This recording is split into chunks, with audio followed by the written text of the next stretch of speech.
Hello, Marvelites, and welcome to a very special X-Men panel. I'm very excited because we are now living under the reign of X after the momentous events of the Hellfire Gala, Marvel's Merry Mutants, and maybe the whole Marvel Universe is changed. I am joined by some amazing panelists. Let's rattle them off. First, we have X-Men Senior Editor Jordan D. White. Hi, Jordan. Hi, Jordan's tie. Hello. How's it going? Doing great. We've got Gerry Duggan with his wonderful convention banner. How you doing, Gerry? It's great to see you, buddy. You too. Writer of X-Men and Marauders, of course. We've got Vita Ayala. Hello, Vita. Hello. Always a pleasure. You're writing New Mutants and Children of the Atom. We also have Mr. Benjamin Percy. Hello, Ben. Yo, thanks for having me on. Writer of X-Force and Wolverine. And rounding out our amazing group here is Leah Williams. Leah, how you doing? I'm great. How are you? I'm doing really well. We're going to be talking about one of your books, X-Men, A Trial of Magneto, a little bit later on. But before we get there, Jordan, can we talk about the Hellfire Gala a little bit? I want to, just in case anybody who's tuning into this, can you tell us some of the biggest beats that happened at the biggest party of the year? Sure I can. But a ton of things happened. I mean, the thing about the Hellfire Gala is that it's not a Marvel. It's not a story that is told the way that Ten of Swords was last year, where it's part 1, part 2, part 3, part 4. We had all sorts of things happening in all the different books that all take place at the gala, but that are going to be spinning off in all sorts of different directions. So a ton of stuff went on. The biggest thing is probably that mutants own Mars now. They terraformed the entire planet of Mars, moved the island of Araco there, renamed it Araco, and guess what? They declared it the capital of the solar system. So they didn't take over the Earth, they took over a different planet. And humans weren't doing anything with it. They were like, oh, first dibs, we're here. They also declared Storm the regent of the solar system. So Storm is now the ruler of this solar system we all live in. But also a ton of other stuff happened. England left its alliance with Krakoa, so it no longer is friendly. It's going to get rid of its gates, not going to accept the medicines anymore. Terra Verde, Beast tried some real shenanigans with Terra Verde, tried to use them all as his personal spies, and it blew up in his face, and they got their independence. Oh man, what other huge thing? Oh, Scout died. That was very sad. Yeah, a couple of bodies were dropped. Yeah. There was one big one, which is that one person who's not even an X character, not even a mutant character anymore, did die, and that is the Scarlet Witch is dead. She died at the Hellfire Gala. Yeah, and with a death that big, there's repercussions, there's a lot of events that follow, maybe a trial. Leah, you are writing the Trial of Magneto, which is going to look at some of that. Can you tell us about the proceedings? What can we expect from this title? So it's a murder investigation. And obviously Wanda has made a lot of enemies in Krakoa, whether or not she intended to. It's just kind of a, byproduct of her traumatic past. So this is a really deep look into the proceedings of, Krakoa's first, really high profile murder investigation that brings a lot of outside attention and threatens a lot of Krakoan secrets, a lot of Krakoan peace. And it's also a deep look into, the House of M dynamic. It's called Trial of Magneto, and trial has more than one meaning. It's trials and tribulations as well. I mean, because for those who don't know, for many years it was believed that Wanda was Magneto's daughter, and then it was revealed more recently, maybe, I don't know, in the last decade or so, that she wasn't and isn't actually a mutant at all. And since then, things have not been great between them. On Krakoa, because of what happened with her in House of M, they refer to her as the Pretender. She's not a beloved figure in Krakoan lore. She's actually kind of a boogeyman. Like, she's not a popular figure among Krakoan storytelling. It's very dark. It's a very, there's a lot of troubling things that we're going to get through in there. But I want to go back to the party because we got some questions in from fans. One of the questions was just, will there be an annual Hellfire Gala? They want to see more. Do you guys want to see more? Jordan, would you like to see an annual Hellfire Gala? Very much so. Very much so. If people are liking what we do, like that, when Emma threw that party, she absolutely said it was the first and did not intend for it to be the last. So if people are into it, I think we'd be thrilled to keep it coming. Who doesn't want an excuse to dress up and show off in front of all the humans, flex on them? Yeah, maybe the Avengers can spend a little time with their tailors and show up with some proper party gear next year. You never know. Ben, you've been quiet. Are you against an annual Hellfire Gala? No, I'm all for it. You saw in X-Force and Wolverine all the sideline shenanigans going on with the security detail. You have gate crashers like Deadpool. You have, diplomatic shenanigans like those seen with the Terra Verdians. You have, underhanded attempts by Beast to, sort of subvert Emma's diplomatic efforts. And I would love to come back and make more trouble. One of the things that comes out of the Hellfire Gala, as we all know, is a brand new team of X-Men. Gerry, you are writing our new X-Men #1. Before we get into the book, who did you vote for in the poll to help us choose our members of the X-Men? I personally thought it was time for Tempo. That was where my one vote went. She didn't make it, Polaris did. Pepe and I are thrilled to be able to include her on the team, but we've already seen some covers with Tempo on the Marauders, so I don't think it's her losing isn't going to be the end of the world. And the Hellfire Gala was this wonderful excuse to let our artists flex in different ways that they don't always get to do.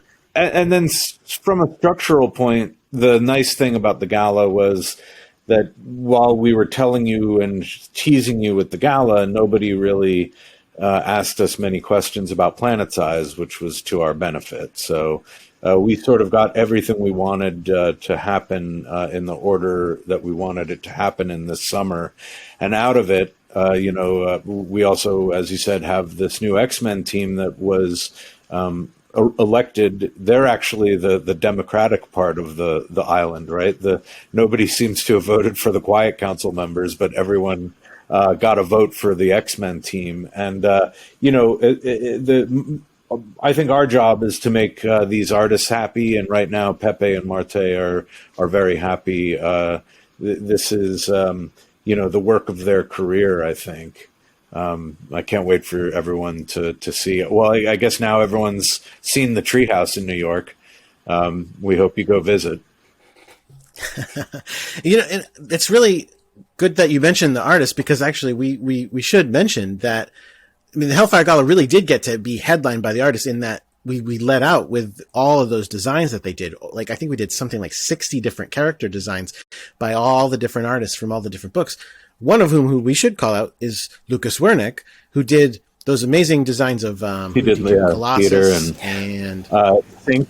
Did he do Sync? Yeah, Yep, that was a beautiful one. Wolverine, and he's the artist on Trial of Magneto and doing amazing work there as well. So, in addition to Pepe doing beautiful work, I mean, we are absolutely gifted with amazing artists right now. Yeah, you guys are flush with some really great artists. Before we move any further, I'm curious what everybody else, who everybody else voted for their X choices. I am a huge supporter of Forge, so I was trying to skew the vote towards Forge, and it didn't work, sadly. Leah, who did you vote for? I voted for Marrow the first time. And then on a different...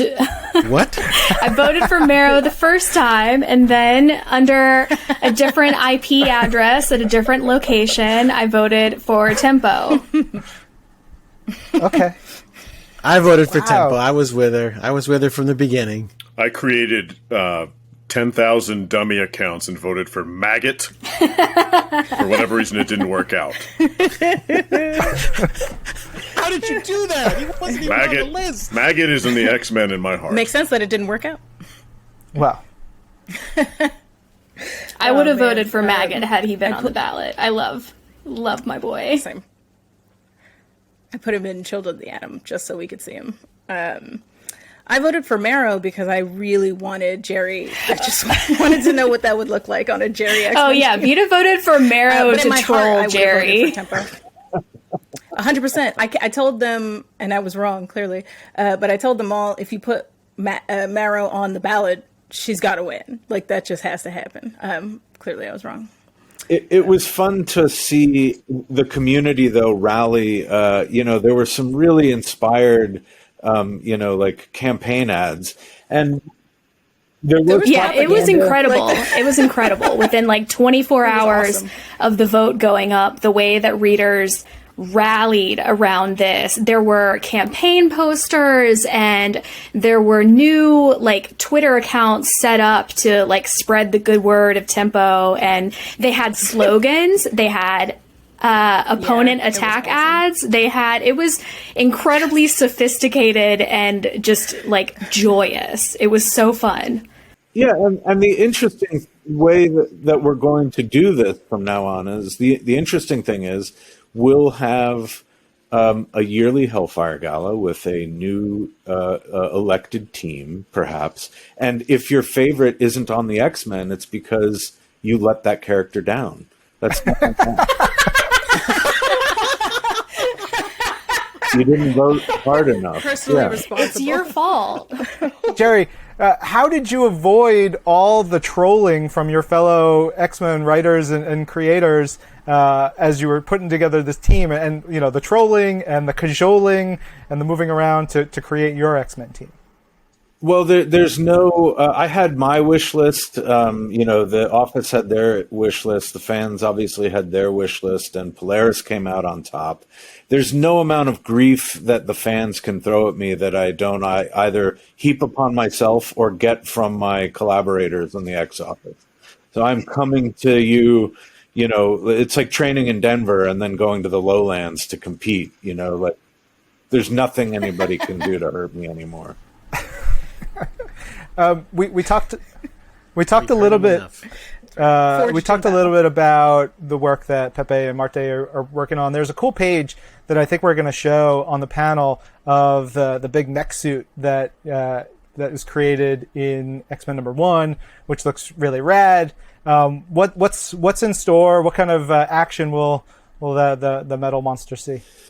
You know what? The fun thing about this era is that it really is all interconnected, and Planet Size, knocked over some dominoes, and the CIA would call it blowback, but there will be some blowback on Earth. And the fun thing that we're doing in X-Men is this team is really a gift from Krakoa to not just humanity, but all of Earth, to protect Earth. This is a superhero team book. And, we're going to be trying to stop some forces of evil that would love to see Earth off the board.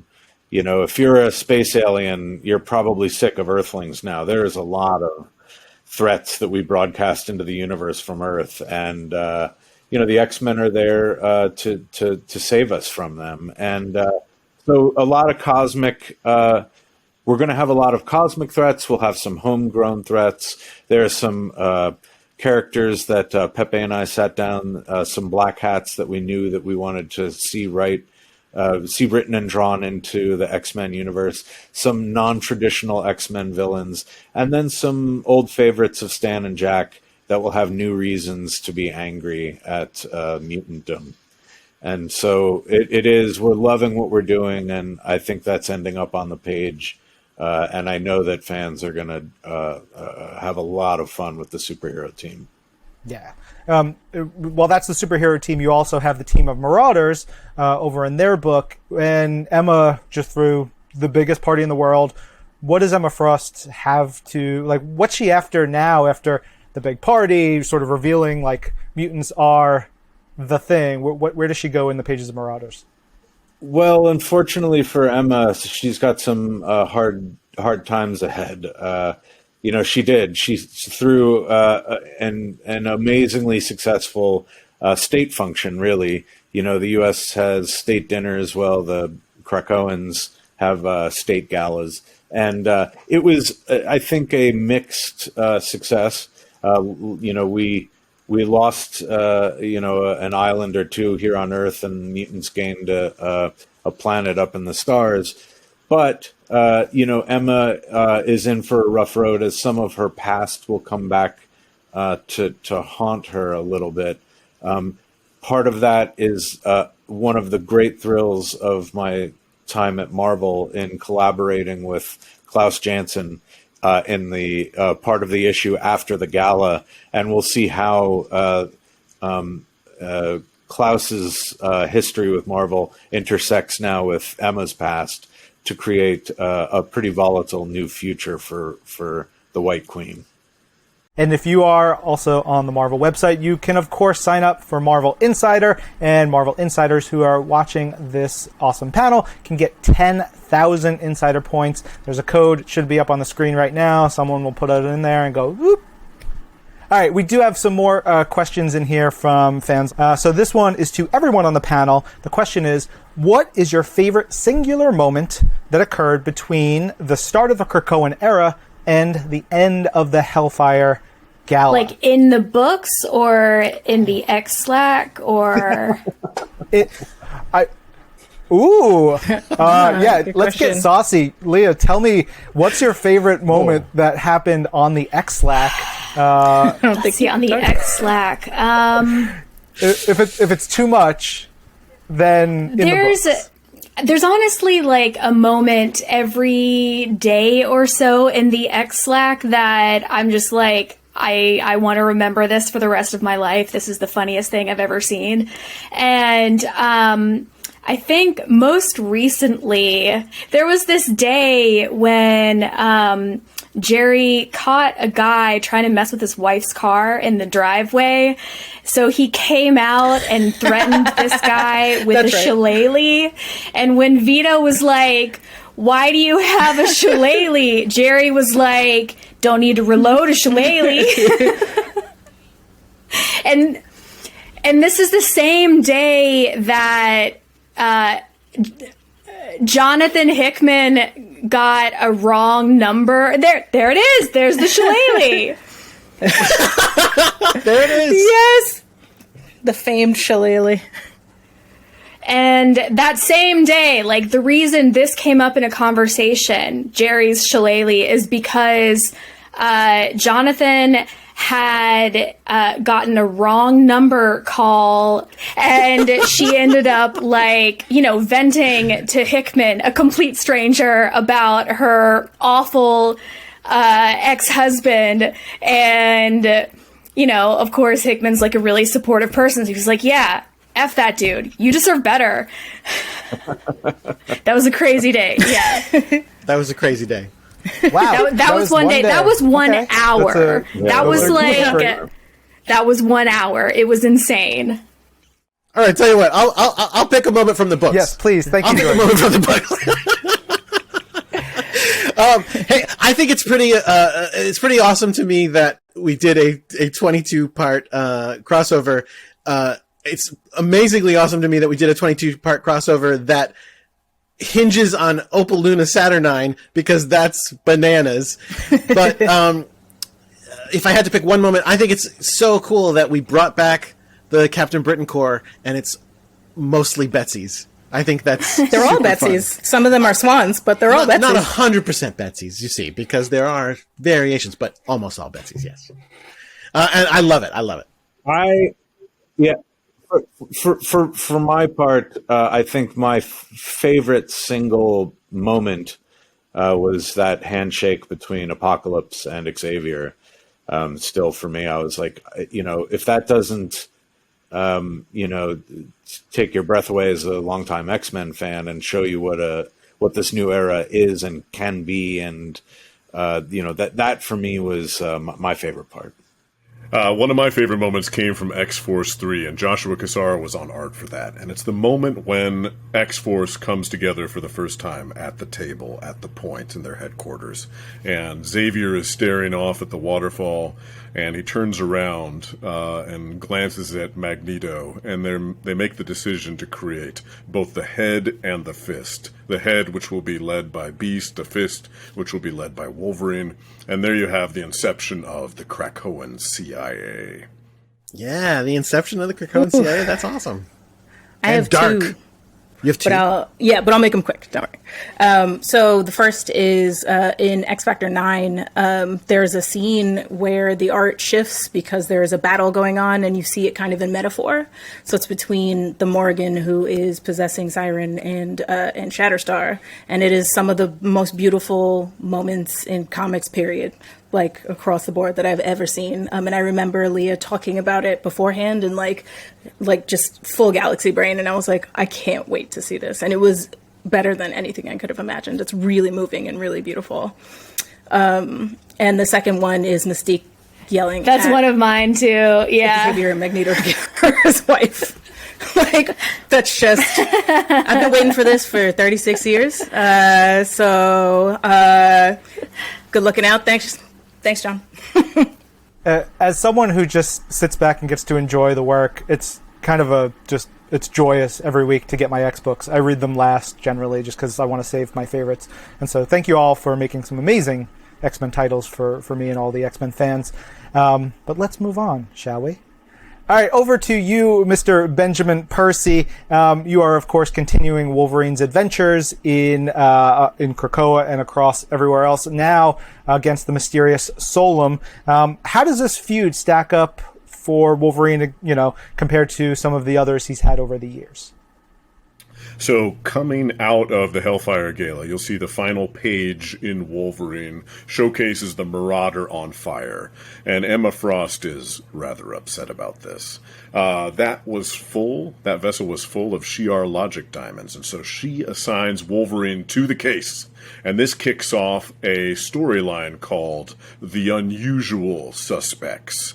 And the list of suspects and the list of interrogations that's taking place with Wolverine playing detective continues to swirl around and around, and there are so many twists in this story that it'll make your neck snap. So we've said from the beginning that Solem, who's one of the breakout stars of Ten of Swords, that he is the Loki to Wolverine's Thor. So he's slippery, he's as tricky as they come, and he's interested in only serving one master, and that is himself. Oh, it's going to be so cool. I mean, it's really great that Solem is back because, I mean, like you said, he was such a cool part of Ten of Swords that I'm glad he's able to stick around and that we're able to keep using him because, yeah, he's a real refreshing and fun villain. What's exciting is that you can tell that you're all very all of you are all about what you're doing, and so characters and threads that were in Ten of Swords will show back up, and we can pick them up and know that the stories are going to come back and it's cool, and there's lots of fun stuff. Speaking of cool and weird fun stuff, Ben, you're also doing X-Force. And I remember at the beginning of when we started announcing all the X books, you were on a panel and you said, "This book is poison." I won't do my Benjamin Percy impression, but you said this book is poison. And now we've got a who or what is manslaughter? Yeah, there's more poison coming down the trail, and you may recall this issue of Weapon Plus that came out, I don't even know, 10,000 years ago, 2 years ago, in which George Ginty and I introduced the character of Manslaughter. So he's popping up again, and is he an ally or an enemy of X-Force? You'll just have to tune in. But beyond that, we have some really crazy stuff coming in the fall. that ties into what Hickman is doing with Inferno, and it's all about Russia. It's all about the Cerebro sword and Mikkel scheming behind the scenes, and we're finally going to learn the identity of the Chronicler. Dun dun dun. Very cool, very mysterious, Mr. Benjamin Percy. All right, we've got more to come here. We've got a Twitter question which says, why are y'all letting Mr. Sinister hang around on Krakoa? 3 question marks. Hasn't he terrorized the X-Men repeatedly? Is the mutant massacre just forgiven? Krakoa's for all mutants. Well, great questions. These are great questions all. So the first and easiest and most important answer is because Mr. Sinister, without Mr. Sinister, they would not be able to have unlocked the secrets of resurrection. They would not have beaten death without Sinister. That's the big one. And was it forgotten? It wasn't forgotten, but it was forgiven in the sense that all mutants were given this amnesty, and a lot of people had to put aside a lot of problems. You know, a lot of folks who hate each other's guts have to see each other passing on the island now and go, I can't, like that. It's very difficult. Would humanity want Sinister running around their neck of the woods anyway? Where's the idea, when people complain about who's allowed on Krakoa, sure, we can eject, Wildside. I don't know that you want to have him as a neighbor, but let us know. Krakoa, keeping villains busy so they leave you alone. Sinister's been very careful. He hasn't broken any of the laws. Yeah, I was about to say, so he just hasn't gotten caught yet, but he's clearly not a good guy. We're not portraying him as reformed. He's up to no good. I think that there's a difference between having him around and trusting him, right? Like, you keep your enemies closer than your friends. That's like the whole thing, right? You gotta keep eyes on him. Our goals are aligned or at least interlinked. So it's helpful to have him. Yeah. Speaking of shady characters on Krakoa, let's talk about the Shadow King. Vita, you've got Shadow King over in New Mutants. What about the Shadow King makes such an interesting adversary for younger mutants in particular in the pages of New Mutants? So, to me, he makes sense in a New Mutants book for 2 reasons. One, that's a callback. He's classically a New Mutants villain, right? Like, he's been messing with these kids since the 80s. It's been a really long, hard road. But I think that, for me, he represents a kind of boogeyman that an adult might not believe, right? So you have all of these mutant kids that are just running around. No one's paying attention to what they're doing. They're just getting into trouble, right? They just set them free. They're like, go have fun. You don't have to go to school. You don't have to do anything. And what kind of trouble, what's waiting for young, impressionable minds, right? Like, he's a predator. That's what he does. But I also think that one of the things that we're trying to do with him is to make him more understandable. I don't want to say relatable. I don't want to say a good guy ever.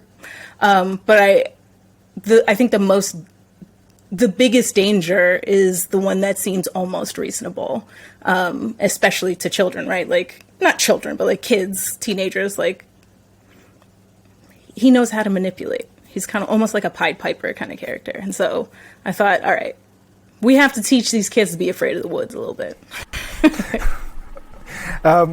Let's talk about some other kids, of course, with the Children of the Atom, another title that you're writing, Vita. We've known sort of their secret since the first issue as readers, but now the secret's out to everybody else as we roll into the story. What's the fallout like for the kids and for those around them? I think that with Children of the Atom, all of the stakes for them are mostly emotional, right? So you have this unit, this friend group. If any of us remember what high school was like, it's been a very long time for me. I think Leah is the closest to it. But, Under the bus. She's the baby. But, emotions run high, right? Everything is the end of the world.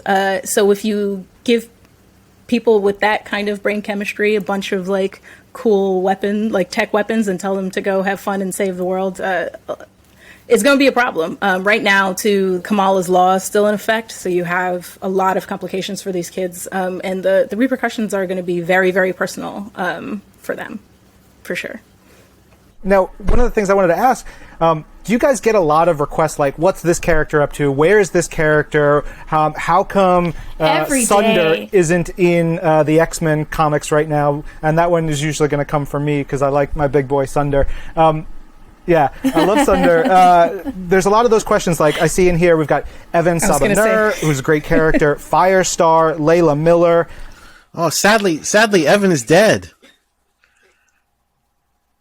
Sorry to break it to you. Like, Evan died during Age of X-Man. It's really a bummer. And because he's a clone, like there's a policy in place. We don't want duplicates on Krakoa, you see, so we can't bring back a clone. It's really sad. Some of us more than others. Whoa! I didn't mean us. I meant us, them. The characters. Layla Miller is going to be appearing pretty soon. Keep your eyes peeled. I think you can probably guess where. And who's the one in the middle? Oh, Firestar. You know, I'll tell you, it bums me out because Firestar made her choice. She was more interested in what young people were doing in America than she was in coming to Krakoa. So it seems like right now she doesn't want to come. If she wants to see her horse again, though, she should come visit Krakoa. I was just going to bring that up. Butterrum roams free at Hellfire Bay. And if anyone's wondering where Glob Herman is, he's safe and cooking. He's fine. He's having a great time. Making vegan recipes. He's just the best boy. Hanging that out sounds with a little mysterious. Vegan recipes aren't before mysterious. I mean, a little. I don't know how to make them, but... Before we wrap, there are also questions about Inferno. Any quick tease about Inferno that you guys can give to those watching? Oh, yep. Wow. Yep. So, yeah, Mystique's real mad. she That's good enough. No. She's real mad, and she wants to burn it all down. Don't forget what was written to her, you know. Yeah, if she could not be successful, she was to, you know, turn to arson, the magic of arson. This series is going to be, it's going to be touching on that in a huge way. Obviously, it's going to be touching on some other things that were set up, going all the way back to House of X. So, it's a big turning point for a lot of pieces in what we are working on right now and what we're doing in X-Men. So, you're going to want to check it out. You're definitely going to want to check it out, and just go in knowing it's going to be hard to pick who to root for. Last question here is, what aspects of the Krakoan era do you want to carry on forward for years to come, both in the comics and even beyond the comics, how the characters are seen and represented beyond? What do you feel like you want to see represented well beyond our years doing these comics? To me, I think it's the change in attitude of how the mutants approach things, because they spent a lot of years really on their back foot going, we are, I mean, obviously they were hated and feared for many years, but even more specifically, they were like, we're doomed. There's nothing we can do, that kind of thing. It was kind of sad to read X-Men comics for a while there. And just the fact that they turned it around and said, we don't need to ask for permission to be who we are and to make the decisions that we're going to make and to make the world a better place in the way that we see fit. Just because there's more humans than there are of us doesn't mean we can't be the best X-Men that we can be. I think that's really awesome, and I think that will continue for a while. And to piggyback on that, the idea that they have been anything other than altruistic is just not true.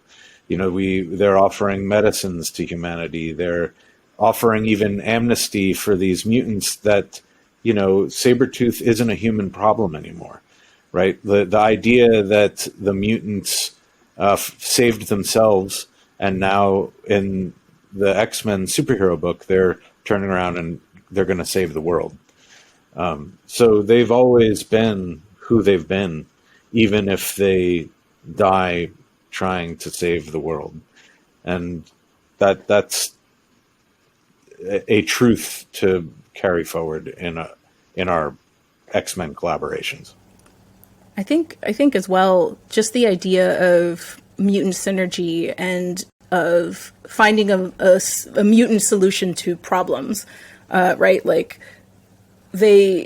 thinking outside the box is like I hate that cliche, but like the idea that mutants are like, because we are not subject to the same physical laws as you, we are able to think about things in a completely different way to solve these problems in a way that maybe is more lasting than these, whatever humans are doing. And I like that. I think it touches on the idea of community. And also I think it touches on the idea that mutants are trying to make everything habitable and good, right? Like there is no us versus them, because they've reached such a high level that it's like, now we can worry about the big problems for everyone. If y'all want to squabble about stuff, that's fine, but we got bigger fish to fry. So for me, my first answer would have been exactly what Vita said about community building and about how important that is to Krakoan life, because it's also something that I feel reflected through being a part of the X office, and it's been,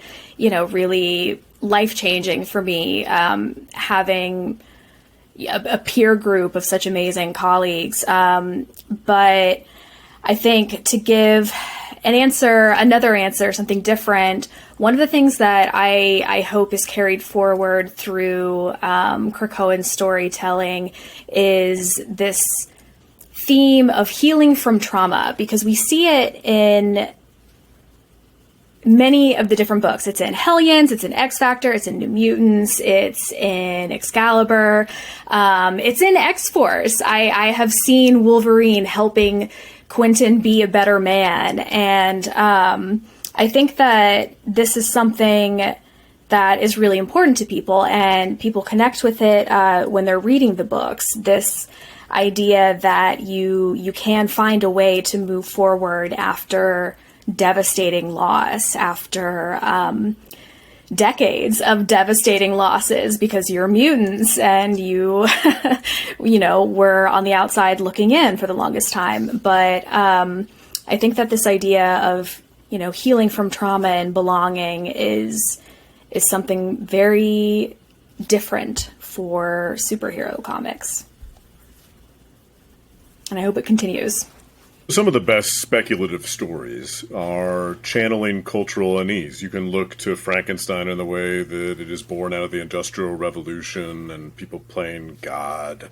In the same way, it would always be a great time to write the X-Men, to be a part of the X-Men. But what you see with this Dawn of X and Reign of X is that it's reflective of larger cultural shifts going on right now. So whether it's Black Lives Matter or Me Too, a lot of people are standing up and saying, that's enough. And that kind of paradigm shift, which you see reflected in what we're doing in our variant series, is something that is here to stay. One of the things, too, in X-Men that we're doing is we're going to flash back to the gala for just one or two panels for each character. And you're going to hear why they wanted to be on the X-Men team. And this month actually is Sunfire's turn to talk about that a little bit. And it's not a spoiler if you haven't read it yet. But, one of the ideas is, what are you prepared to do to serve Krakoa or serve this planet that we live on? And he answers very truthfully as someone who has had multiple answers to that question over the years. And so his journey is reflected in that. And I think it's really fun. Hey, what are you willing to do to not just serve Krakoa, but serve the whole world? The X-Men, mutantdom, I should say, terraformed Mars, but this is still the home planet. Planet Size was born of love. Right, we have very warlike cousins who have arrived, and they need their own space. And what are we willing to do to give, to serve, so that can happen? And I think, I think the Hellfire Gala and Planet Size was very optimistic, as I think all of these characters are trying to be well, not all of these characters. The white hats are being very optimistic about the future that they're trying to create. Obviously, not everyone is moving lockstep in that direction, but that's where our stories come from. That friction is why we care. That friction is why you're reading the comics. Amen. And we care a lot. Thank you, Jordan, Vita, Leah, Gerry, Ben. Thank you, everybody, for watching. This has been really fun little chat about all things X. Keep reading the books.